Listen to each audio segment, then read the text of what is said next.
بسم اللہ الرحمن الرحیم نحمده ونصلی علی رسولہ الکریم اما بعد۔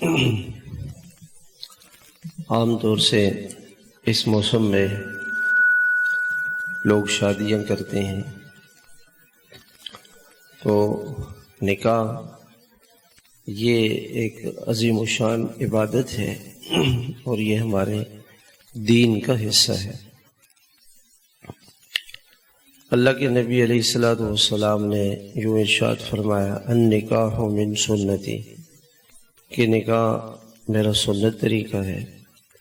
تو اللہ کے نبی کی تو سنتیں بہت ساری ہیں، پورا دین جو آپ کی طرف سے ہمیں ملا ہے وہ سنتیں ہیں، لیکن آپ نے نکاح کو خاص طور پہ کیوں فرمایا کہ ایسا نہ ہو کہ نکاح کو لوگ رسم و رواج سمجھ لیں کہ جی ہم تو نکاح ایسے کریں گے جیسے ہمارے خاندان میں ہوتا ہے۔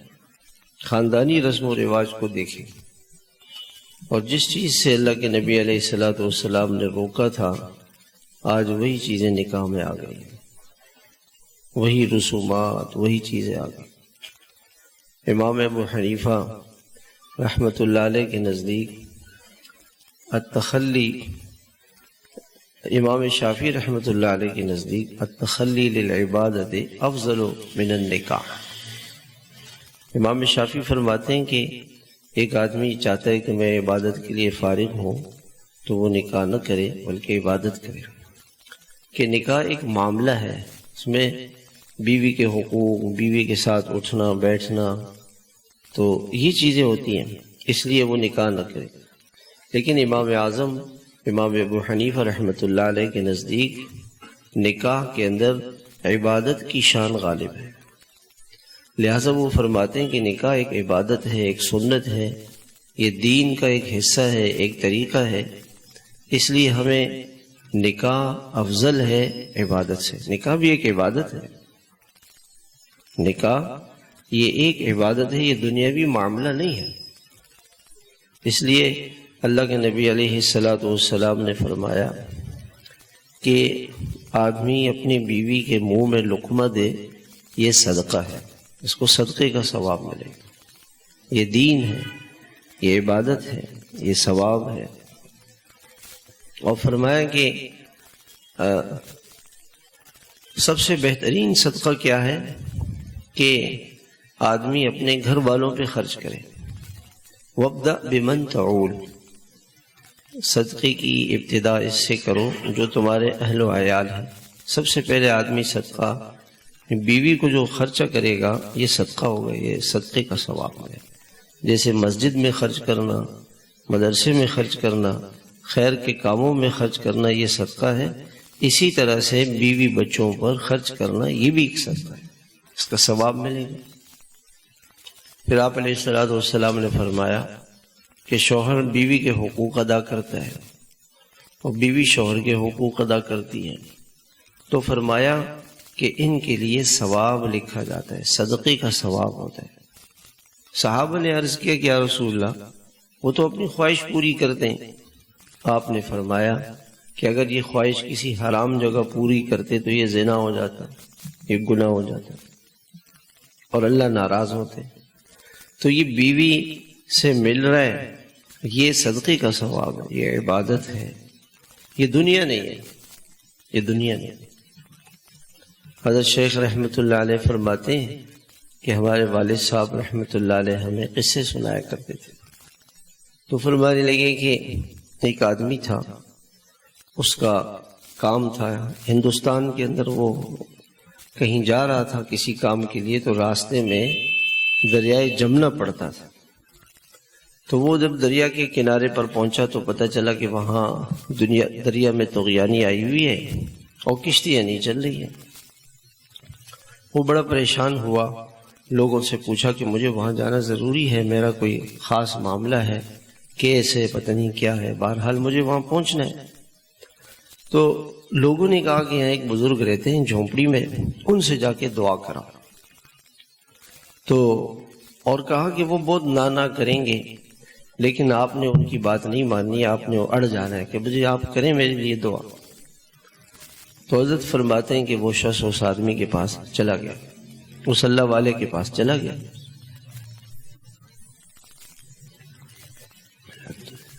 اور مصلی والے سے کہا کہ حضرت میرا ایک کام ہے, مجھے جانا ہے اور کوئی کشتی نہیں مل رہی ہے, میں کیا کروں؟ حضرت نے فرمایا میرے پاس کیا ہے, میں تو ایک مخلوق ہوں, مجھ سے کیا ہوگا؟ یہ اللہ والے اپنے آپ کو نہ چھپاتے ہیں, نہیں ظاہر کرتے. وہ اڑ گیا. تو بہت جب اس نے تنگ کیا تو حضرت نے کہا اچھا جاؤ دریا سے کہو کہ وہ شخص جو کبھی اپنی بیوی کے پاس نہیں گیا ہے, کبھی بیوی سے صحبت نہیں کی, اور جس نے کبھی کھانا نہیں کھایا, کبھی پانی نہیں پیا اس نے, وہ کہتا ہے کہ مجھے راستہ دے دو. یہ گیا دریا کے کنارے کھڑے ہو کے اس نے کہا کہ وہ شخص جو کبھی اپنی بیوی سے نہیں ملا, کبھی اس نے کھانا نہیں کھایا اور کبھی پانی نہیں پیا, وہ کہتا ہے کہ راستہ دے دو.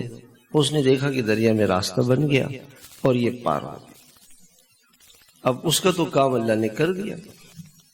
بیوی سن رہی تھی یہ ساری باتیں, تو اب وہ تو بیوی نے تو اس کی کلاس لینی شروع کر دی.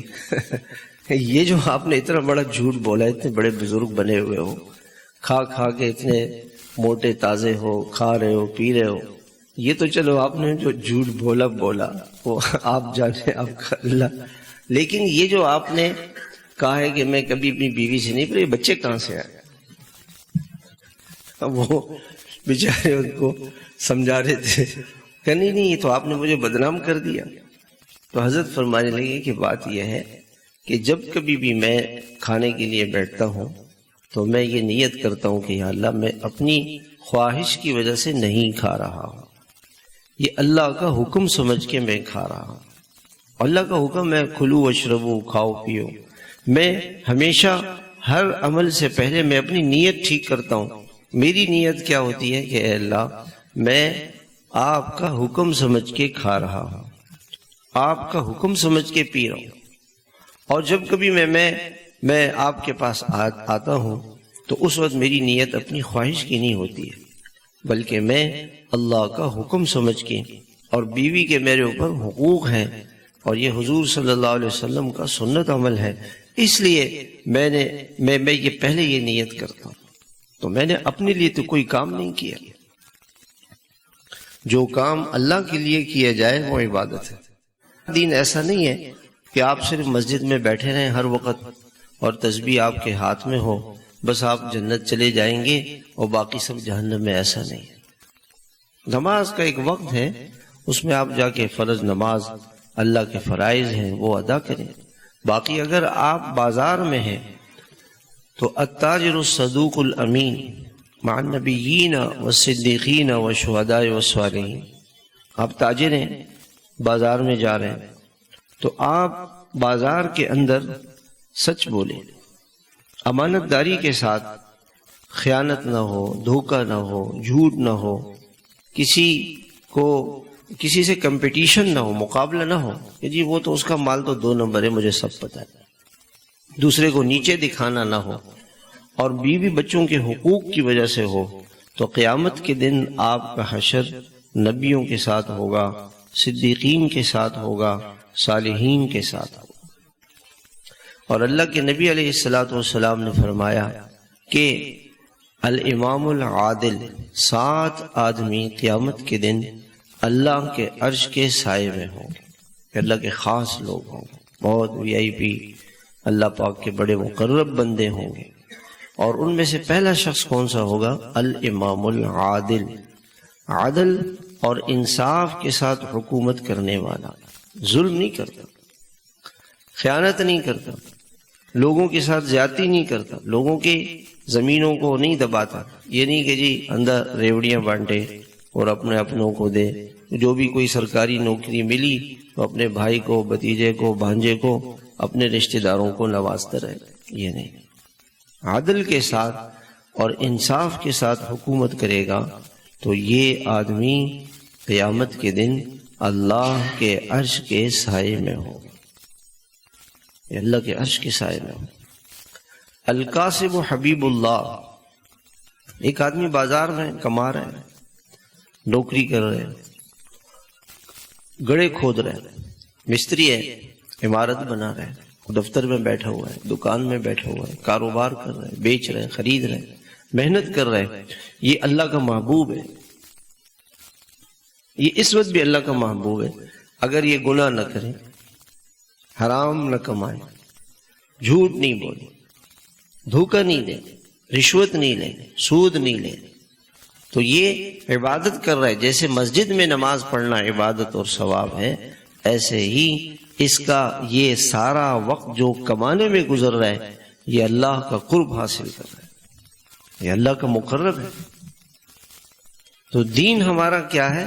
ہمارا دین ایسا نہیں ہے کہ ایک آدمی اللہ کے نبی علیہ الصلوۃ والسلام کے پاس آیا اور اس نے کہا کہ یا رسول اللہ میری مدد فرمائے، تو آپ نے یہ نہیں فرمایا کہ میں وضو کرو اور مسجد میں بیٹھ کے نفلیں پڑھتے رہو اور اوپر آسمان سے سونا برسے گا آپ پہ، مسجد میں بیٹھ کے اللہ اللہ کرو سونا برسے گا، نہیں۔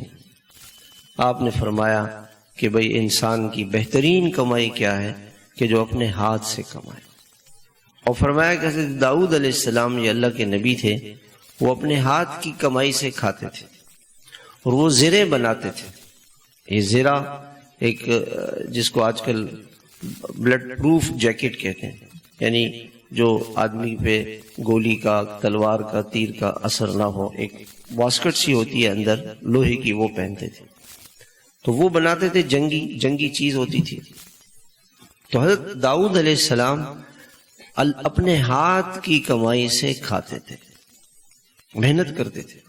تو آپ نے اسے فرمایا کہ یہ جو تمہارے پاس کوئی ٹاٹ تھا، کوئی کمبل تھا، کہ یہ لاؤ، اور فرمایا کہ اس کو کون خریدے گا؟ تو ایک آدمی نے کہا میں 1 درہم کا، کہا نہیں، اور کوئی اور بتائے، دوسرے نے کہا میں 2 درہم کا خریدوں گا، کہ بھائی خریدو اس کو۔ وہ اس کی چادر بیچی آپ نے اور اس کو کہا کہ جاؤ کولاڑا لے کر آؤ، لکڑی لے کر آؤ، اور دستہ اس کا لے کر آؤ، اور رسی لے کر آؤ۔ وہ رسی لے کر آیا، کولاڑا لے کر آیا، اور کہا کہ جاؤ اور جنگل میں لکڑیاں کاٹو اور میرے پاس نہیں آؤ۔ اب وہ جنگل جاتا تھا، لکڑیاں کاٹتا تھا، اور وہ لا کر کے فروخت کرنا اس نے شروع کر دیا۔ اللہ کے نبی نے اس کو نہیں فرمایا کہ بس یہ مسجد میں بیٹھے رہو، اللہ اللہ کرتے رہو، آسمان سے آپ کے لیے روزی اترے گی۔ تو یہ دین ہے۔ اسی طرح سے نکاح کرنا اور گھر میں رہنا، بیوی بچوں کے ساتھ اٹھنا، یہ ہمارا دین ہے، یہ دین ہے۔ اس لیے اللہ کے نبی علیہ الصلوۃ والسلام نے فرمایا کہ نکاح یہ عبادت ہے، یہ سنت ہے، اس پہ اجر ملے گا، اس میں ثواب ملے گا۔ اور اس میں ایک اور بات کی طرف بھی آپ نے اشارہ فرمایا کہ گھر میں آپ صلی اللہ علیہ وسلم، حضرت عائشہ رضی اللہ تعالی عنہ سے کسی نے پوچھا کہ آپ صلی اللہ علیہ وسلم گھر میں کیا کرتے تھے، بلکہ ایک اور واقعہ پیش آیا۔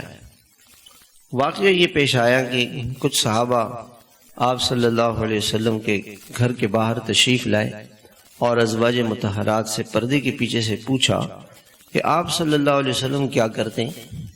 انہوں نے بتایا کہ گھر کے اندر آپ کا جو وقت ہے وہ 3 کاموں میں گزرتا ہے۔ ایک وقت تو اپنے آرام کے لیے آپ نے رکھا ہوا ہے، اس میں آپ سو جاتے ہیں، آرام کرتے ہیں، آرام فرماتے ہیں، اپنے جسم کی تھکاوٹ دور کرتے ہیں، انسان ہے، جسمانی ضرورت آپ کے ساتھ لگی ہوئی ہے۔ اور ایک وقت اللہ کی عبادت میں لگاتے ہیں۔ یہ نہیں کہ وہ سارا وقت چھٹی کا دن ہے، چلو جی صبح سو جاؤ، زور تک سوتے رہو، پھر زور سے پھر عصر تک سوتے رہو، ایسا نہیں۔ ساری رات بیٹھے ہوئے گپ شپ لگا رہے ہیں لوگ، ایسا نہیں۔ ایک وقت اللہ کی عبادت کے لیے، ایک وقت آرام کے لیے، اور ایک وقت گھر کے کام کاج کے لیے۔ یہ 3 کام آپ کرتے تھے، 3 کاموں کے لیے وقت فارغ کرتے تھے۔ انہوں نے کہا کہ اچھا وہ تو اللہ کے نبی ہیں، اگر وہ کچھ وقت سو بھی جائیں، کچھ وقت کھانے پینے میں لگا دیں، کچھ وقت جو ہے وہ گھر والوں کی خدمت میں لگا دیں تو وہ لگا سکتے ہیں، اور ہمارے لیے یہ صحیح نہیں ہے۔ لہٰذا ایک نے کہا کہ میں کبھی شادی نہیں کروں گا اور ساری زندگی عبادت کرتا رہوں گا، ساری زندگی کیا کروں گا؟ عبادت کرتا رہوں گا۔ اور ایک نے کہا کہ میں ساری زندگی روزے رکھوں گا ہمیشہ دن بھر روزہ رکھوں گا، اور ایک نے کہا کہ میں ساری رات عبادت کروں گا، سوؤں گا نہیں۔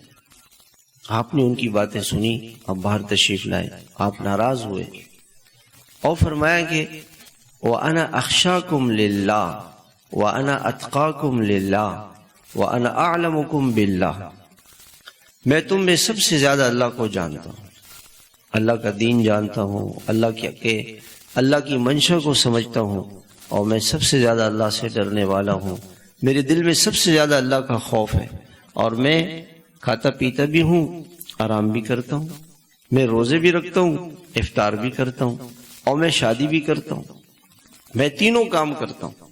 میں کبھی روزہ رکھ لیتا ہوں، کبھی اس لیے آپ کا معمول کیا تھا، پیر جمعرات کا روزہ رکھتے تھے، ایام 20 کا روزہ رکھتے تھے، اور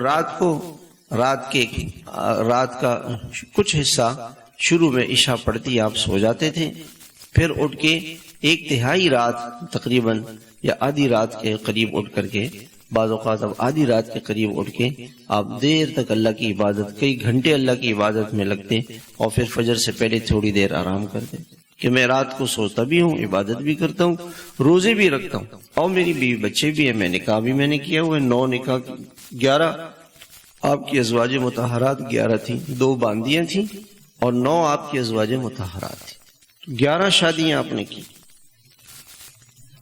تو آپ صلی اللہ علیہ وسلم نے جو زندگی گزاری ہے وہ زندگی دین ہے، وہ دین ہے، اور اس کے اندر بیوی بچوں کو وقت دینا، رشتہ داروں کو وقت دینا، مہمان آ جائے اس کو وقت دینا، رشتہ دار آ جائے ان کو وقت دینا، اپنے گھر والوں کو وقت دینا۔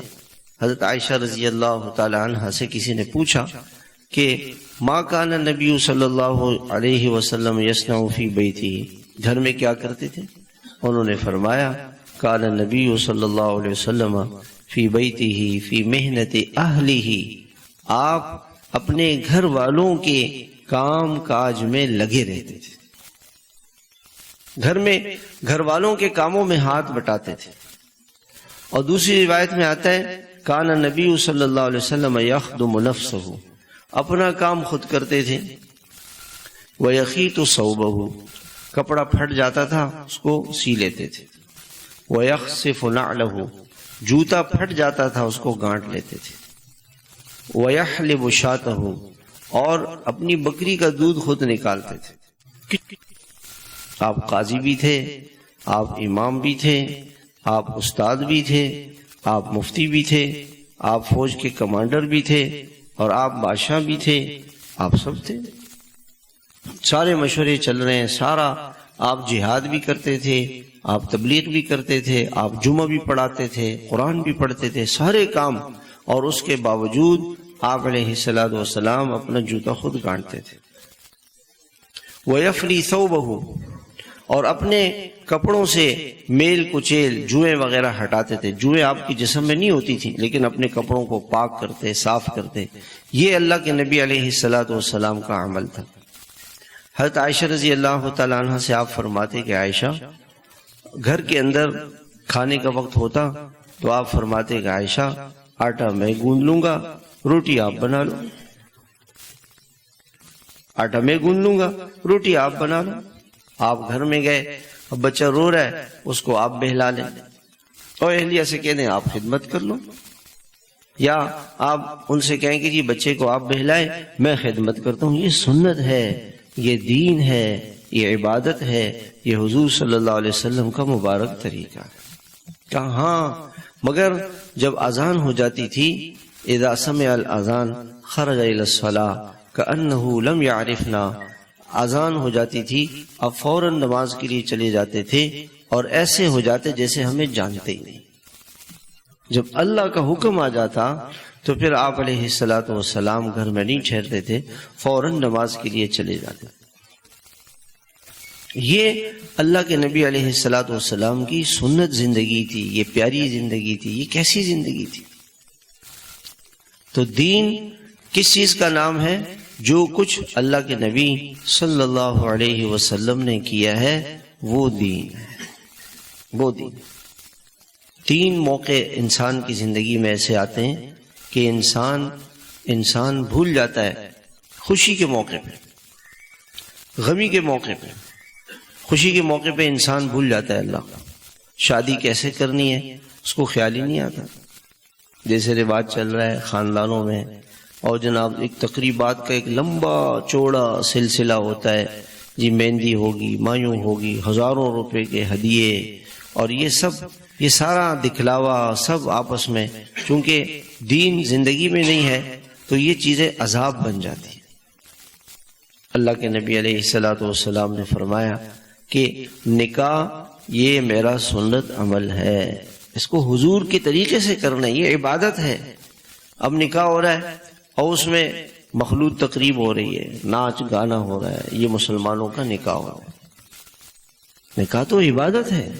اب ایک آدمی مسجد میں آ کے نماز پڑھے اور گانے بھی سنے، سب لوگ کیا کہیں گے اس کو؟ بھائی یار کیسے آدمی ہو یار، مسجد گانے کی جگہ، ناچ بھی ادھر سے، ناچ بھی اس نے موبائل میں لگایا ہوا ہے، ناچ بھی چل رہا ہے، نماز بھی چل رہی ہے۔ لوگ کہیں گے یار یہ قرآن بھی پڑھ رہے ہو، ذکر بھی کر رہے ہو اور ناچ بھی دیکھ رہے ہو، یہ کیسے کیا کام کر رہے ہو؟ تو ایسے ہی نکاح ایک عبادت ہے، اس لیے اللہ کے نبی علیہ الصلوۃ والسلام نے فرمایا اعلنوا هذا النکاح وجعلوه فی المسجد، نکاح کا اعلان کرو، چوری چھپے نکاح نہیں ہوتا، چوری چھپے نکاح نہیں ہوتا۔ یہ جو کالج اسکول کے لڑکے اور یونیورسٹی کے ہیں یہ آپس میں کہتے ہیں جی ہم نے تو آپس میں نکاح کر لیا، دو چار دوست بیٹھے ہوئے تھے، یہ نکاح نہیں ہوتا۔ نکاح کا تو اعلان ہوگا، اعلان کرو اور مسجد میں کرو نکاح۔ اب وہ کسی نے یہاں قصہ سنایا کہ جی ایک حال میں شادی ہو رہی تھی، شادی ہو گئی، اب لڑکی والے لڑکی کو لے کے روانہ ہوئے، تو ایک ساتھی نے کہا کہ وہ نکاح کے چھوارے تو تقسیم نہیں ہوئے۔ انہوں نے فوراً جو وہ دلہن کی ماں تھی، دولہا کی ماں، ان سے پوچھا کہ ہمیں تو چھوارے بھی نہیں ملے۔ ان کو وہ نکاح تو ہوا نہیں۔ وہ نکاح والے جو مولوی صاحب تھے اس کو لانا ہی بھول گئے اور نکاح ہی نہیں ہوا، اور ڈول تماشے میں وقت گزر گیا، اور اس کے بعد وہ لڑکی کو لے جا رہے تھے۔ پھر اس کے بعد کسی مولوی صاحب کو، اب تو رات بہت دیر ہو گئی تھی، 2-2:30 پتہ نہیں کیا بج رہے تھے، پھر پتہ نہیں کوئی مولوی صاحب کو بلایا گیا، پھر نکاح ہوا۔ یہ حال ہندوستان میں حضرت مفتی تقی عثمانی صاحب لکھتے ہیں کہ اگر کسی مسجد کے باہر جو ہندو تھے ان کی شادیوں میں ڈول تماشا ہوتا تھا، ان کی شادیوں میں۔ ہمارے ایک بڑے عالم ہیں، وہ فرمانے لگے کہ ان کے رشتہ دار ہندوستان سے آئے، تو وہاں انہوں نے آ کر کچھ دن رہے، یہاں پہ ہندو تھے، تو جب جانے لگے تو کہنے لگے کہ ہم میں اور مسلمانوں میں نہ کوئی فرق نہیں رہا۔ تو وہ بڑے خوش ہو گئے کہ یہ شاید مسلمانوں سے بڑے متاثر ہو گئے ہیں، مسلمان اچھے ہیں، میں بھی مسلمان ہونا چاہتا ہوں۔ کہا آپ مسلمان ہونا چاہتے ہیں؟ کہا تو جو کام مسلمان کر رہے ہیں وہ تو ہمارے ہی کام کر رہے ہیں، وہ کام تو ہم پہلے سے کر رہے ہیں۔ میں تو آپ کی شادیوں میں گیا تو شادیوں میں یہ پتہ ہی نہیں چلا کہ یہ مسلمان کی شادی ہے ہندو کی شادی۔ آپ کی شادیوں میں یہ محسوس ہی نہیں ہوتا کہ یہ مسلمان کی شادی ہے یا ہندو کی شادی ہے۔ یہ ہندو کہہ رہا ہے کہ مسلمان اور ہندو کی شادی میں فرق نہیں ہے۔ مولانا تقی صاحب دامت برکاتہم العالیہ فرماتے ہیں کہ ہندوستان میں اگر کوئی ہندوؤں کی تقریب ہوتی اور شادی، اور ان کے ہاں بینڈ باجا ناچ گانا، اور وہ ناچتے ہوئے اور گاتے ہوئے مسجد کے سامنے سے گزر جاتے تھے تو مسلمانوں کی لڑائی ہو جاتی تھی ان سے کہ آپ نے مسجد کی بے حرمتی کی ہے، آپ نے مسجد کے سامنے۔ اس لیے ہندو بھی مسجد کا احترام کرتے تھے، جب مسجد کے پاس آتے تھے تو بینڈ باجا بند کر دیتے تھے اور پھر آگے جا کے پھر شروع کرتے۔ اور آج مسلمان مسجد کا پڑوسی ہے، مسجد کے سامنے رہتا ہے، دائیں بائیں رہتا ہے، اور ساری رات جو وہ اتوار کی رات ہے اس رات میں گانے بج رہے ہیں، ناچ ہو رہے ہیں، شادیاں ہو رہی ہیں، پورے محلے میں جو ہے وہ بینڈ باجے بج رہے ہیں۔ میرے محترم بھائیوں، پھر ہم کہتے ہیں کہ جی یہ جو ہے نا، یہ مہنگائی کا عذاب کیسے آ گیا؟ یہ تو اللہ کا شکر ہے کہ ہم پتہ نہیں حضور صلی اللہ علیہ وسلم کی دعاؤں کی برکت سے، اور یہ کچھ اللہ والے، یہ طلباء، یہ علماء راتوں کو اٹھتے ہیں، تہجد پڑھتے ہیں، اللہ سے دعائیں مانگتے ہیں کہ اللہ ہم پہ رحم فرما، ان کی دعاؤں سے ہم بچے۔ ہم نے تو کوئی کسر نہیں چھوڑی۔ اب آپ آج چلے جائیں، یہ KDA سے لے کے سخی حسن تک دونوں طرف شادی حال ہے، آپ کو یہ محسوس ہی نہیں ہوگا کہ مسلمانوں کی شادی ہے، مسلمانوں کی شادی ہے۔ اللہ کے نبی صلی اللہ علیہ وسلم نے فرمایا ایما امرأۃ استعطرت فہی کذا و کذا، جو عورت بن ٹھن کے سور کے خوشبو لگا کے نکلی ہے وہ زانیہ ہے، اس نے زنا کر لیا ہے، اس نے زنا کر لیا۔ عورت کے لیے خوشبو لگانا شوہر کے علاوہ، یہ تو اس کے لیے اجازت ہی نہیں ہے اس کی کہ شوہر کے علاوہ کسی اور کے لیے وہ خوشبو لگائے، اور وہ خوشبو لگا کے اور ایسا لباس پہن کے۔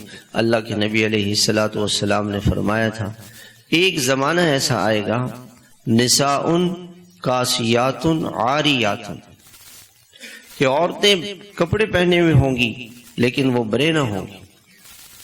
تو علماء نے اس کے 3 مطلب لکھے۔ ایک مطلب تو یہ لکھا ہے کہ کپڑے اتنے باریک ہوں گے کہ اس کے اندر جسم نظر آئے گا، وہ کپڑے نہیں ہیں جس اور باریک کپڑے میں عورت کی نماز بھی نہیں ہوگی، دوپٹہ باریک ہے اور اس کے اندر سے بال نظر آ رہے ہیں اور اس کے اندر سے جو ہے وہ جسم نظر آ رہا ہے، تو ان کپڑوں میں نماز بھی نہیں ہوگی اس عورت کی نماز نہیں ہوگی۔ اور دوسرا فرمایا کہ اس کے کپڑے چھوٹے ہوں گے، یہ آستینیں نہیں ہوں گی۔ آپ بازاروں میں چلے جائیں تو لڑکیوں کے کپڑے آستین والے نہیں ہیں، وہ تو باطل کی چال یہی ہے کہ مسلمان بچیوں سے حیا ختم کر دیجیے۔ جب بچی بے حیا ہوگی تو وہ ماں باپ کا احترام اس کے ذہن سے نکل جائے گا، اور جب یہ بچی گھر میں ماں باپ کے سامنے چیختی ہے، چلاتی ہے اور ان کی نافرمانی کرتی ہے بے حیائی کی وجہ سے، تو یہ بے حیا بیوی پھر کیسے اپنے شوہر کا خیال رکھے گی؟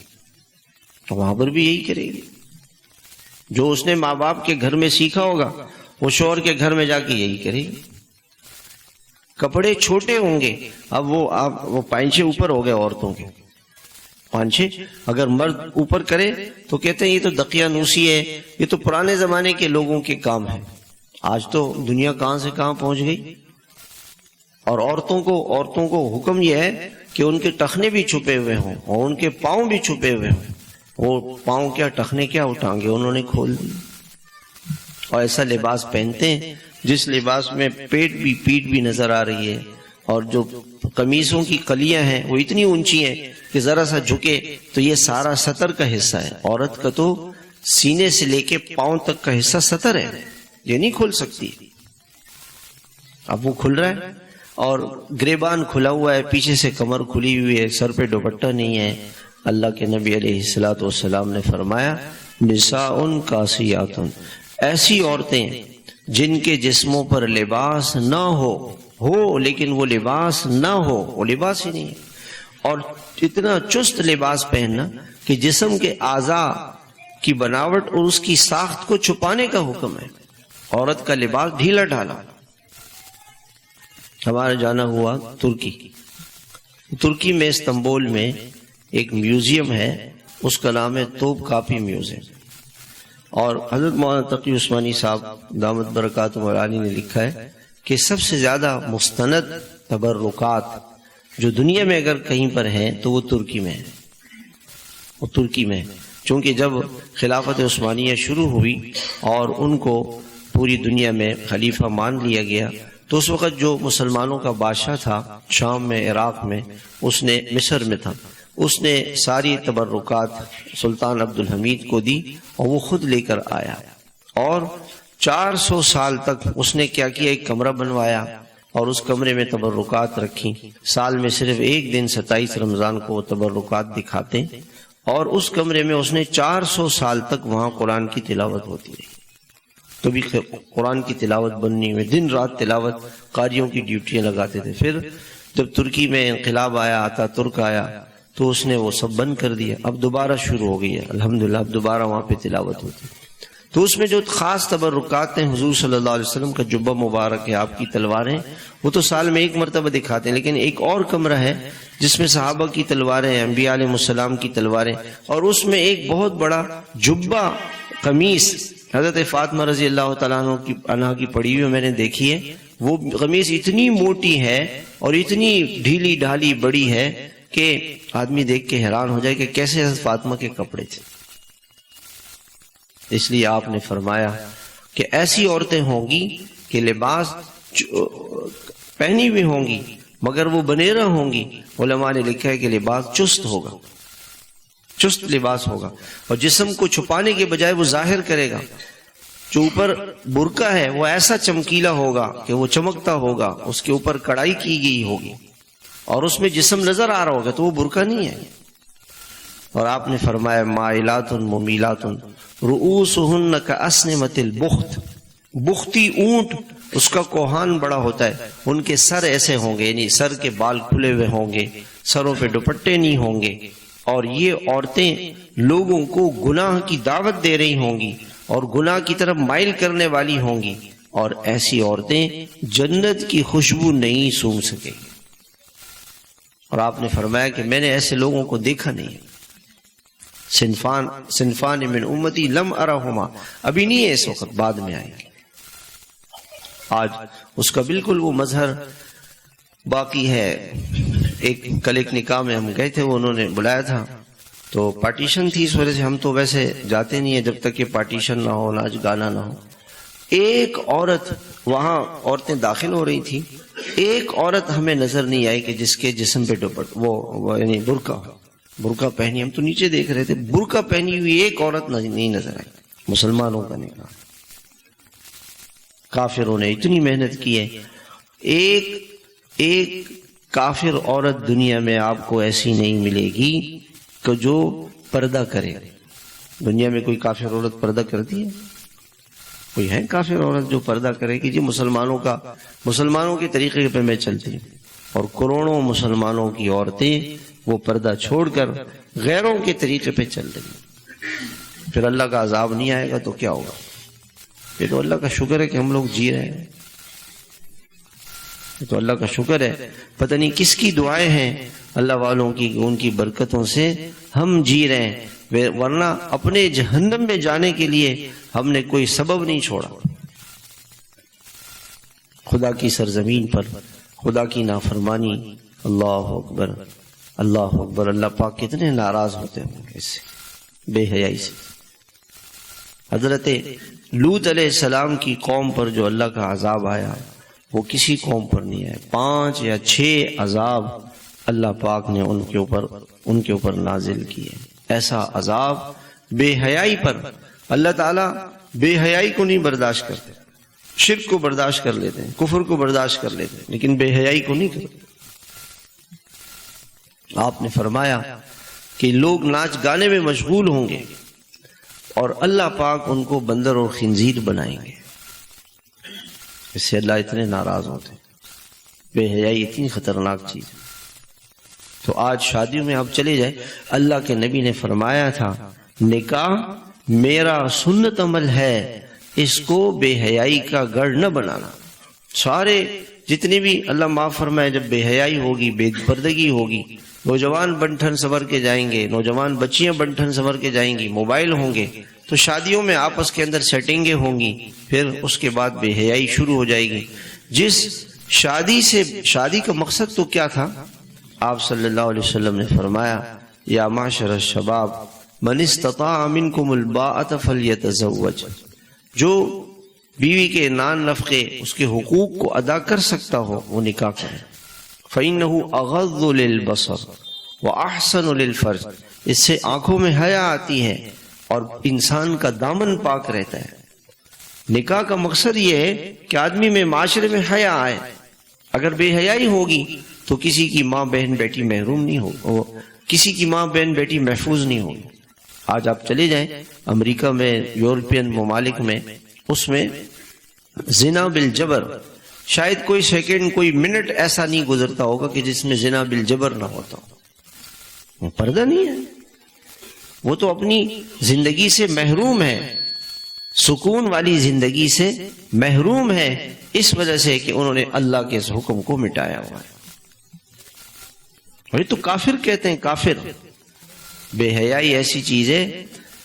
انگلینڈ کے اندر انہوں نے اپنے اسکولوں کے جو ماہر تعلیم تھے، انہوں نے کہا کہ ہمارے اسکولوں کا نتیجہ صحیح نہیں آ رہا.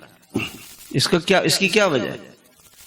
انہوں نے کہا کہ اس کی ایک وجہ کو ایجوکیشن ہے، یعنی مخلوط تعلیم ہے، مرد عورتیں اکٹھے ہیں. تو کیا کریں؟ اچھا اس کے لیے تجربہ کرتے ہیں کہ اسکول بناتے ہیں، لڑکے الگ ہوں لڑکیاں الگ ہوں. 2 اسکول بنائے، لڑکوں کا الگ لڑکیوں کا الگ. اس کا نتیجہ سب سے اچھا رہا. تو انہوں نے تجربہ کرنے کے بعد کہا کہ یہ جو مخلوط تعلیم ہے یہ ہمارے معاشرے کو نقصان پہنچا رہی ہے.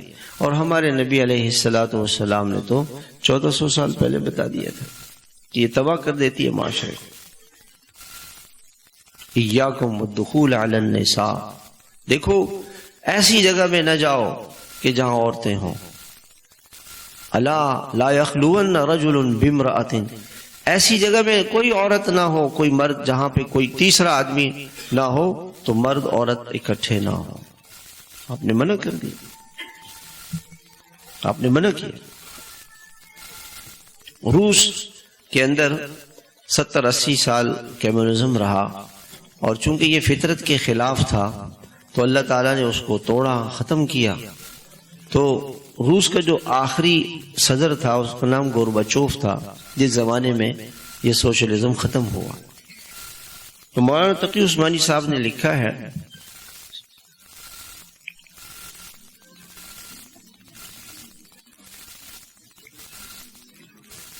الحمدللہ، مولانا تقی عثمانی صاحب نے لکھا ہے کہ گورباچوف سے یہ پوچھا گیا کہ ہماری معیشت کیوں تباہ ہوئی؟ روس کی معیشت تو تباہ ہو گئی تھی. اس نے کہا کہ اس کی 2 وجوہات ہیں. 2 وجوہات یہ ہیں کہ ہم فطرت کے خلاف چلے. فطرت کے خلاف کیسے چلے؟ کہ انہوں نے کہا کہ انسانی فطرت کیا ہے کہ عورت گھر پہ رہے. ایک عرصے سے یہ چیز چلی آ رہی ہے، اور گھر کے کام کرے. شوہر گھر آئے تو اس کو گھر سجا سجایا ملے، پرسکون ہو، اس کو کھانا ملے، اس کی خدمت ہو، اس کے کپڑے دھلے ہوئے ہوں، اس کے بچوں کی تربیت ہو. اگر عورت باہر جائے گی تو یہ چیزیں نہیں ہوں گی، گھر میں سکون نہیں ہوگا. اس لیے جو میاں بیوی کماتے ہیں ان کی طلاقیں ہو رہی ہیں. سکون نہیں ہے نہ بیوی کو نہ مرد کو. وہ ہم انگلینڈ میں گئے تو ہم نے اس ساتھی سے کہا کہ یار اب اپنی اہلیہ کو جو ہے نا، جماعت آئی ہوئی مستورات کی، وہاں بھیج دینا. کہ میں تو اہلیہ سے ملاقات نہیں ہوتی. میں کہا اہلیہ سے ملاقات نہیں، تم گھر نہیں جاتے؟ کہ جاتا ہوں. کہ اہلیہ ویکینڈ پہ ہوتی ہے، میری دن کی ڈیوٹی ہے، اس کی رات کی ڈیوٹی ہے. جب میں چلے جاتا ہوں تو وہ ہوتی نہیں ہے، ویکینڈ پہ ہماری ملاقات ہے. میں نے کہا اللہ کا شکر ہے، ہم لوگ تو صبح چائے پلاتے ہیں، دوپہر کو کھانا کھلاتے ہیں، شام کو پھر چائے، پھر رات کو پھر کھانا. یہ تو اللہ کی بڑی نعمت ہے. کپڑے دھلے ہوئے ہیں، گھر کا سارا کام، گھر کتنا پرسکون ہے. تو اللہ کی کتنی بڑی نعمت سے محروم ہیں لوگ، زندگی سے محروم.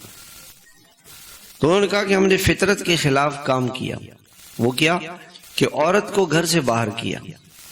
ان کا اصول نظریہ یہ تھا کہ پیداوار بڑھانے کے لیے افراد بڑھائے جائیں، اور افراد زیادہ ہوں گے، پیداوار زیادہ ہوگی، کمائی زیادہ ہوگی، پروڈکشن زیادہ ہوگی تو ملک ترقی کرے گا. اس لیے مرد بھی کام کرے، عورت بھی کام کرے. تو جب ہم عورتوں کو باہر لے کر آئے تو جب مرد اور عورت اکٹھے ہوئے کمپنی میں، دفتر میں، کارخانے میں، تو وہ کام تو نہیں ہوا، کچھ اور شروع ہو گیا. انسان کا مزاج ہے. اب آپ بلی کے سامنے جو ہے چوہا پھر رہا ہو، بلی ہو، اور اس کے سامنے آپ گوشت رکھے اور کہ اس کا تو روزہ ہے. بلی کا کیا ہے؟ روزہ. بلی کا روزہ ہے. ہاں، بلی کا روزہ نہیں ہے. تو اللہ نے انسان کی فطرت بنائی ہے کہ اس کا میلان عورت کی طرف ہوگا. اور ساتھی کہتے ہیں نا جی کیا کریں، کیسے اپنے آپ کو گناہ سے بچائیں؟ تو یہ گناہ کا تقاضا تو اندر نفس تو ہے، وہ تو پیدا کرے گا. اب اسی کا نام ہے تقویٰ، کہ نفس اندر سے گناہ کے تقاضے پیدا کر رہا ہو، اور یہ اس گناہ کو نہیں کر رہا ہو کہ میں نہیں کروں گا. میں نہیں کروں گا، میں نہیں کروں گا. گناہ کا تقاضا. یہ ساتھی کہتے ہیں جی گناہوں کے جذبات کیسے کیوں پیدا ہوتے ہیں؟ ہم انسان ہیں، فرشتے نہیں ہیں. فرشتوں کے اندر گناہوں کا جذبہ نہیں ہے، ہمارے اندر تو گناہوں کا جذبہ ہوگا.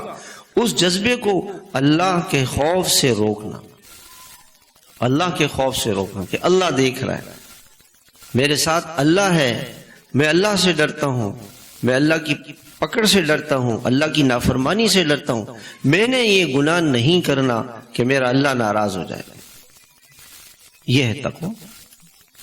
کہ جب عورتوں کو ہم نے گھر سے باہر نکالا تو جو پیداوار تھی وہ تو کم ہو گئی، تو ادھر سے ہماری معیشت تباہ ہو گئی. دوسرا نقصان یہ ہوا ہمارا کہ جب ہم نے عورت کو گھر سے باہر نکالا تو ہماری بچوں کی تربیت نہ ہوئی. تربیت تو عورت کرتی تھی، تربیت تو ماں کرتی تھی. بچے کے لیے پہلا مدرسہ ماں کی گود ہے، اور جب وہ ماں کی گود سے محروم ہو گیا تو وہ کتنی بڑی خیروں سے محروم ہو گیا. تو بچے بگڑ گئے، اولاد بگڑ گئی، نسل بگڑ گئی، نسل کے اندر کام کرنے کی صلاحیت ختم ہو گئی. ماں بچے کو کہتی ہے بیٹا سچ بولو، بیٹا جھوٹ نہیں بولو، بیٹا دھوکہ نہیں دو، بیٹا بد اخلاقی نہیں کرو، بیٹا کسی بڑے کی بے اکرامی نہیں کرو، بڑوں کا ادب کرو، چھوٹوں میں شفقت کرو، بیٹا یہ کرو. ماں کہتی ہے. جب وہ ماں ہی نہیں ہے تو وہ کیا کرے گی؟ تو اس سے کیا ہوا کہ ہماری معیشت بھی تباہ ہو گئی، ہماری معاشرت بھی تباہ ہو گئی. یہ اس کافر کے کمنٹس ہیں، اور یہ تو اللہ کے نبی نے 1400 سال پہلے بتا دیے تھے. ہمیں اسلام تو پہلے سے بتایا ہوا ہے کہ عورت کو گھر سے باہر نہ نکالے. آپ علیہ الصلوۃ والسلام نے حضرت فاطمہ کی شادی کروائی، اور آپ نے اس موقع پہ فرمایا کہ دیکھو علی، آپ کے ذمے گھر کے باہر کے کام ہیں اور گھر کے کام حضرت فاطمہ کے ذمے. آپ یہ کر سکتے تھے کہ ان کے لیے نوکروں کا، خادمین کا بندوبست کر دیتے. حضرت فاطمہ رضی اللہ تعالی عنہا ایک مرتبہ آپ صلی اللہ علیہ وسلم کے پاس تشریف لائیں. آپ گھر پہ نہیں ملے، اور جب آپ تشریف لائے تو حضرت عائشہ نے کہا کہ یا رسول اللہ فاطمہ آئی تھی. کہا اچھا. آپ نے کہا چلو میں چلتا ہوں دیکھتا ہوں کیا بات. تو آئے آپ علیہ الصلوۃ والسلام، تو حضرت علی اور حضرت فاطمہ دونوں لیٹ چکے تھے. تو آپ نے فرمایا کہ نہیں لیٹے رہو، بات کرو کیا بات ہے. تو حضرت فاطمہ شرم کے مارے خاموش ہو گئی. حضرت علی نے فرمایا کہ یا رسول اللہ میں تو گھر کے باہر کے دین کے کاموں میں مصروف رہتا ہوں، تو ان کے ذمے گھر کے سارے کام ہیں. چکی یہ خود چلاتی ہیں، ہاتھوں سے چکی خود چلاتی ہیں، گندم خود پیستی ہیں اور آٹے کو خود گوندتی ہیں. اور آج کل تو اللہ ہمیں معاف فرمائے، ہمارے گھروں میں تو عورتوں کو آٹا گوندنے بھی نہیں آتا. آٹا نہیں گوندتی ہے، وہ کہتی ہیں کہ جی باہر سے روٹیاں ساتھ لے کر آؤ، اور گیس نہیں ہے کہاں سے روٹیاں بنائے تیار کھانا لے آؤ. عورت کا سب سے بڑا عیب کیا ہے؟ کہ اسے کھانا پکانا نہیں ہے، یہ اس کا عیب ہے. عورت کی خوبی کیا ہے؟ کہ وہ اپنے گھر والوں کو خوش کرے، اچھا کھانا بنائے، گھر کو سجائے، گھر کو پاک رکھے، صاف رکھے، خوبصورت رکھے، اپنے کپڑوں کو، شوہر کے کپڑوں کو پاک صاف کرے. یہ اس کا کام ہے، اور اس کو کھانا بنانا ہی نہیں آتا. وہ بچے آتے ہیں، میں ان سے کہتا ہوں ناشتے میں کیا کیا؟ ڈبل روٹی جیم. اور وہ ماں کیا کہتی ہے بچوں شوہر سے کہ آپ فجر میں جا رہے ہیں، واپسی میں ڈبل روٹی جیم لے آئے اور بچوں کو کھلا دیں. اور میں تو سو رہی ہوں، میں سو رہی ہوں. وہ بچے ڈبل روٹی والے بچے ان کے اوپر جو ہے نا پھونکو تو وہ ڈر جائے.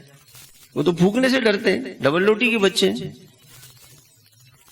اس دن میں نے مدرسے میں اپنی حدیث میں آیا کہ آپ علیہ الصلوۃ والسلام حضرت ابو طلحہ نے کہا کہ اپنی بیوی ام سلیم سے کہ اللہ کے رسول علیہ الصلوۃ والسلام جو ہیں وہ بھوکے ہیں، اور میں نے دیکھا کہ آپ علیہ الصلوۃ والسلام کے اوپر بھوک کے آثار ہیں. تو گھر میں کچھ کھانا ہے؟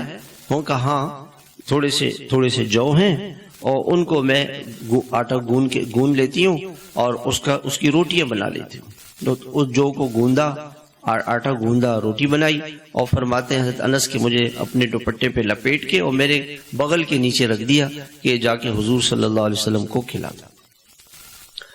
تو حضرت انس گئے کہ یا رسول اللہ میری والدہ نے روٹیاں بھیجی ہیں. آپ نے فرمایا میں آپ کے ساتھ چلتا ہوں.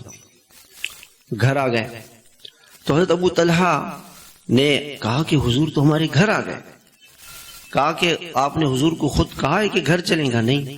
کہا ٹھیک ہے، پھر جب اللہ کے نبی آ رہے ہیں تو پھر اللہ تعالیٰ جانے، اللہ کے رسول جانے، کوئی بات نہیں، آنے تو. گھر آئے. آپ نے فرمایا کہ ام سلیم روٹیاں لاؤ. روٹیاں لیں اور اس پہ آپ نے کچھ پڑھ کے پھونک دیا اور دعا مانگی کہ اللہ اس کو برکت والا بنا. پھر کہا تمہارے گھر میں کچھ اور ہے؟ کہا ہاں، گھی کا برتن ہے، اس میں تھوڑا سا گھی ہے. آپ نے وہ گھی لیا اور روٹیوں پہ لگانا شروع کیا اور صحابہ سے کہا کہ آؤ کھاؤ. 80 صحابہ نے وہ تھوڑی سی روٹیاں جو بغل میں آ گئی تھیں، 80 صحابہ نے اس کو کھایا. ایسی اللہ نے برکت. تو میں نے طالبات سے پوچھا کہ بھی تمہارے گھروں میں دیسی گھی ہے؟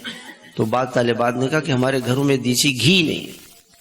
میں کہا یہ حال ہے، ہمیں نہ ہم دیسی گھی کھاتے ہیں نہ مکھن کھاتے ہیں، جو اصلی چیزیں وہ تو ہے ہی نہیں ہمارے گھروں میں، تو صحت کہاں سے آئے گی؟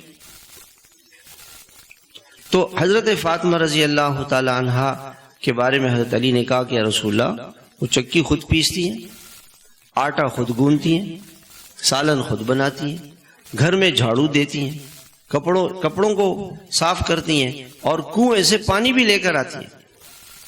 کنویں سے پانی بھی لے کر آتی ہیں. اس لیے اگر ان کے لیے کسی خادم کا بندوبست ہو جائے، آپ کے پاس کچھ خادم آئے ہیں، آپ نے فرمایا کہ اور صحابہ کرام اس کے زیادہ مستحق ہیں کہ ان کی خدمت کی جائے. اور میں تمہیں خادم سے بہتر چیز نہ بتاؤں، وہ کیا ہے کہ 33 مرتبہ سبحان اللہ، 33 مرتبہ الحمدللہ اور 33 یا 34 مرتبہ اللہ اکبر سوتے وقت پڑھ لیا کرو. یہ 100 ہو جائیں گے اور یہ تمہارے لیے خادم سے بہتر ہے. علماء نے لکھا ہے کہ جو آدمی 100 مرتبہ یہ پڑھے گا تو اللہ تعالیٰ اس کی ساری تھکاوٹ ختم کر دیں گے، ساری پریشانی بے چینی، گھر میں برکت آئے گی، برکت ہی برکت ہوگی. اس کو اپنی زندگی کا معمول بنا لے، ہر نماز کے بعد اور سوتے وقت. دوسری حدیث میں آتا ہے کہ آپ علیہ الصلوۃ والسلام نے فرمایا، ایک مرتبہ صحابہ کرام آپ کی خدمت میں حاضر ہوئے اور انہوں نے کہا کہ یا رسول اللہ، ہمارے سے بعض مسلمان آگے بڑھ گئے ہم سے. کہا وہ کیسے؟ کہ یا رسول اللہ، ہم جو ہے یعنی نمازیں وہ بھی پڑھتے ہیں ہم بھی پڑھتے ہیں، روزے وہ بھی رکھتے ہیں ہم بھی رکھتے ہیں، وہ صدقہ و خیرات کرتے ہیں ہم نہیں کر سکتے، تو وہ تو ہم سے آگے بڑھ جائیں گے، ان کی جنت اعلیٰ ہوگی. تو آپ علیہ الصلوۃ والسلام نے فرمایا، یہ بخاری شریف کی روایت ہے، کہ میں تمہیں ایسا عمل نہ بتاؤں جو آگے بڑھ چکا ہے تم اس تک پہنچ جاؤ گے اور بعد والے تم تک نہیں پہنچ سکیں گے. اس حدیث میں تو 10 مرتبہ آیا ہے کہ ہر نماز کے بعد 10 مرتبہ سبحان اللہ، 10 مرتبہ الحمدللہ اور 10 مرتبہ اللہ اکبر. اور دوسری روایاتوں میں 33 بار آیا. تو 33 بار اس کو ہر نماز کے بعد پڑھ لیں. اچھا ہوتا کیا ہے ہمارے ساتھ؟ آپ نے فرمایا کہ اس کے پڑھنے والے بہت کم ہیں. نماز ہوئی اور آدمی بس اٹھ کے چلا گیا. تو فرض پڑھ کر کے پہلے اس کو پڑھ لیں، ورنہ تو گھر چلا جائے گا، سنتیں بھی بھول جائے گا. سنت گھر میں پڑھنا افضل ہے، لیکن علماء نے لکھا ہے کہ وہ آدمی جو گھر جا کے بھول جائے اس کے لیے مسجد میں ہی سنتیں پڑھ لیں. تو یہ حضور صلی اللہ علیہ وسلم نے اپنی بیٹی کو یہ عمل سکھایا. وہ خادم نہیں دیا ان کو، وہ کہا کہ گھر کے کام آپ کے اور باہر کے کام حضرت علی رضی اللہ تعالیٰ عنہ.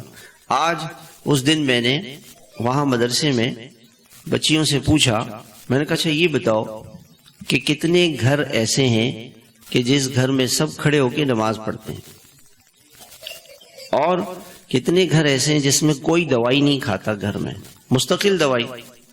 تو ایک گھر بھی نہیں تھا، سب گھروں میں کوئی نہ کوئی ایسا ہے کہ جو بیٹھ کے نماز پڑھتا ہے اور کوئی نہ کوئی ایسا ہے کہ جو دوائی کھاتا ہے. ہمارا گھر اسپتال بنا ہوا ہے اور ہمارا گھر میڈیکل اسٹور بنا ہوا ہے. یہ کیوں؟ کہ کام چھوڑ دیا ہم نے، کام چھوڑ دیا، کام ہی نہیں کرتی عورتیں. کپڑے مشینوں سے دھوتی ہیں، مثالیں کوٹتی نہیں ہیں، آٹا گوندتی نہیں ہیں. روٹیاں پہلے زمانے میں لوگ تنوروں میں عورتیں روٹیاں بناتی تھیں اور گھر کے باہر تنور ہوتا تھا اور روٹیاں عورتیں اس میں لکڑیاں ڈالتی تھیں، اس کو جلاتی تھیں اور اس کے بعد اس میں روٹیاں بناتی تھیں. اور کھانا خود بنانا، سالن خود بنانا، کپڑے خود دھونا، خود سینا. برکت ہوتی تھی زندگی میں. اب وہ کام کاج ختم ہو گئے اور یہ موبائل نے اس کو رات بھر میسیجز اور موبائل میں واٹس ایپ میں اور وہیں کھایا وہیں سو گئے, اس کی وجہ سے بیماریاں پھیل گئی. ڈاکٹر امجد صاحب رحمۃ اللہ علیہ فرماتے تھے کہ 50-60% بیماریاں یہ زیادہ کھانے سے اور لوگوں کی غلط طرز زندگی سے, رات کا کھانا دیر سے کھانا, یہ بیماری ہے. رات کا کھانا دیر سے کھانا یہ بیماری ہے. جو بھی بیمار ہونا چاہے یہی کرے. ہم لوگ کہتے ہیں جی ہماری عادت ہے, تو پھر ٹھیک ہے, آپ کے گھر میں بیماری آئے گی. کوئی گھر اکا دکا گھر ایسا ہوگا کہ جس میں کوئی بیٹھ کے نماز نہ پڑھتا ہو اور جس میں کوئی دوائی نہیں کھاتا ہو. سب دوائیاں کھا رہے ہیں. یہ صحت کی خرابی ہے. سنت زندگی سے ہم ہٹ گئے. حضور صلی اللہ علیہ وسلم کی مبارک اور پیاری زندگی سے ہم ہٹ گئے. حضرت ڈاکٹر امجد صاحب رحمۃ اللہ علیہ سے میں نے ایک دن پوچھا, میں نے کہا ڈاکٹر صاحب آپ کی صحت کا راز کیا ہے؟ 80 سال کی عمر تک روزے رکھے. 80 سال کی عمر تک روزے رکھے, رمضان کے پورے روزے رکھتے تھے, تراویح کھڑے ہو کے پڑھتے تھے, ساری نمازیں کھڑے ہو کے پڑھتے تھے, خود ڈرائیونگ کرتے تھے. کہا کہ اللہ کا فضل ہے, اس کا فضل ہے, مہربانی ہے. میں نے کہا نہیں آپ نے کیا کیا ہے؟ کہا کہ سنت زندگی گزارو, سنت غذا کھاؤ, سنت طریقے سے رات کو جلدی سو جاؤ, صبح جلدی اٹھ جاؤ, سنت زندگی اور سنت غذا کھاؤ. ڈاکٹر صاحب چائے نہیں پیتے تھے اور یہ جتنی کولڈ ڈرنکس ہے یہ نہیں کھاتے تھے. باہر کے کھانے پیزا برگر یہ بالکل نہیں کھاتے تھے. سنت سادہ غذا کھاتے تھے, سادگی والی گھر کی روٹی سادہ غذا وہ کھاتے تھے. اور رات کو عشاء پڑتی سو جاتے تھے, 12-1 بجے اٹھ جاتے تھے. 3-3 گھنٹے 4-4 گھنٹے اللہ کے سامنے کھڑے رہتے تھے. 1-1 گھنٹے کا سجدہ کرتے تھے, ایک سجدہ 1 گھنٹے کا. مجھ سے خود فرمایا, میں پوچھتا رہتا تھا باتیں. 1 گھنٹے کا ایک سجدہ کرتے تھے. ایسے اللہ کو اتنا وقت دیتے تھے. سنت زندگی تھی. تو فرمایا کہ 45 منٹ واک کرتا ہوں, آدھا گھنٹہ ورزش کرتا ہوں, کوئی بیماری نہیں, موت تک کوئی بیماری نہیں ہوئی. آخر میں پھر تو اللہ کی طرف سے بیماری آ گئی, کچھ 7-8 مہینے بیمار رہے, باقی پوری زندگی انہوں نے صحیح گزاری. فالج کا اٹیک ہو گیا تھا, اس کے باوجود بھی واک کرتے تھے اور اس واک سے کافی ان کا فالج کا اثر ختم ہو گیا تھا. تو میرے محترم بھائیوں, انشاءاللہ کچھ اس موضوع پر آئندہ پھر ہم عرض کریں گے. ہم اپنی زندگیوں کو حضور صلی اللہ علیہ وسلم والی زندگی کے قریب لے کر آئیں. اپنی زندگی میں سادگی لائیں, سنت لائیں, شادیوں میں سادگی لے کر آئیں, اپنے رشتہ داروں کو سمجھائیں ہم مسلمان ہیں. مسلمان اور کافر کی شادی میں فرق ہے. مسلمان کی شادی میں حیا ہے, پردہ ہے. مسلمان کے لباس میں پردہ ہے. اپنی بچیوں کو بے حیائی والا لباس نہ پہنائے, پینٹ شرٹ نہ پہنائے. بچیوں کو ایسا لباس نہ پہنائے جو جس میں آستین نہ ہو, جسم کھلا ہوا ہو, سر پہ دوپٹہ نہ ہو. بچوں کو عادت بنائے, بچیوں کو عادت, ان کی عادت بنائے کہ ان کے سنت کے مطابق کپڑے ہوں, سر پہ دوپٹہ ہو. بچیوں کو شروع سے عادت بنائے. اللہ ہم سب کو عمل کی توفیق عطا فرمائے. دنیا کی چند روزہ زندگی ہے, یہ زندگی ایسے گزار لیں کہ اللہ خوش ہو جائیں, اللہ کے رسول خوش ہو جائیں. ہمیشہ کے مزے, ہمیشہ کے مزے. اور اگر آج اللہ اس کے رسول کو ناراض کر دیا تو یہ بیماریاں, یہ پریشانیاں اسی وجہ سے آ رہی ہیں. اور آخرت کی تکلیفیں تو اور زیادہ ہوں گی. وَلَعَذَابُ الْآخِرَةِ أَكْبَرُ. اللہ ہم سب کی حفاظت فرمائے اور اپنے معمولات کا اہتمام کریں. ایک وقت مقرر کریں جو وقت ہمارے ذکر کا ہو, تلاوت کا ہو, دعاؤں کا ہو. تلاوت کا ناغہ نہ ہو, ذکر کا ناغہ نہ ہو, دعاؤں کا ناغہ نہ ہو. اپنے اعمال کا اہتمام, اپنے گشتوں کا, تعلیموں کا اہتمام, اپنے مساجد کو وقت دینے کا اہتمام. اس سے انشاءاللہ اللہ تعالی ہمیں ہر فتنے سے بچائیں گے.